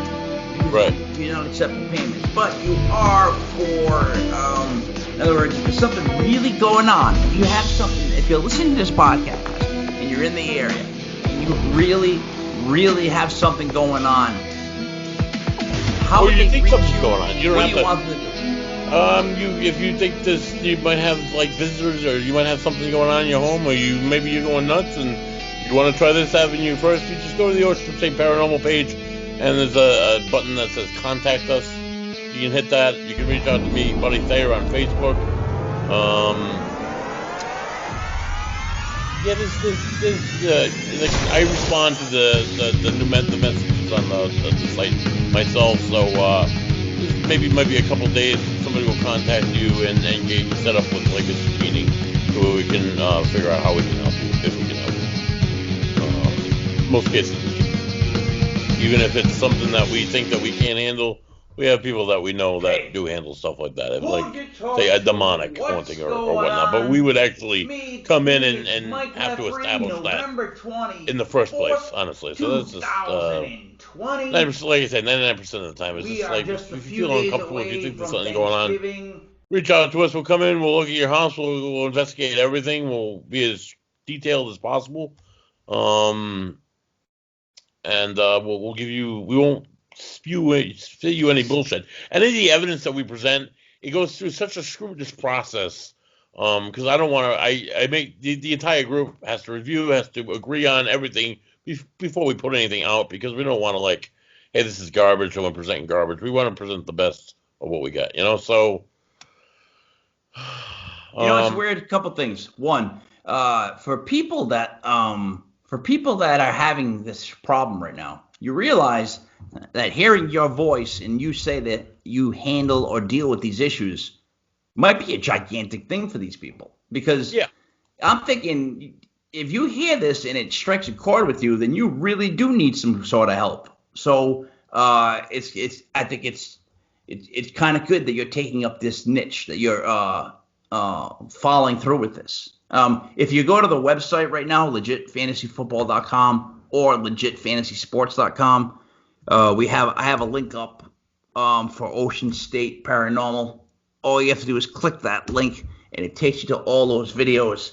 The standout videos to look for are Maddie's Room, Mud Puddles, Case 23, 27. It says a clip from our public investigation last June, dismembered voices. It says, whoa, that's the Joey Lawrence case. And then Case 33, EVP 2. Yes. Yeah. I got it all written down, my friend. I'm a freak for stuff like this. So now I'm gonna be researching the page for the rest of the night. yeah. Help yourself. Some of them are better than others, but the DVPs are pretty good. We're not gonna put out garbage. We're only gonna put out what we think is unexplainable. Perfect. So, buddy, couple things. Check out the site, and see where your link is. Mm-hmm. Really consider. Every 2 weeks saying, hey, Mike, here's an hour podcast that I just did. Let's get into this. Like, I'm telling you, you'd be perfect for that Sunday night spot with us.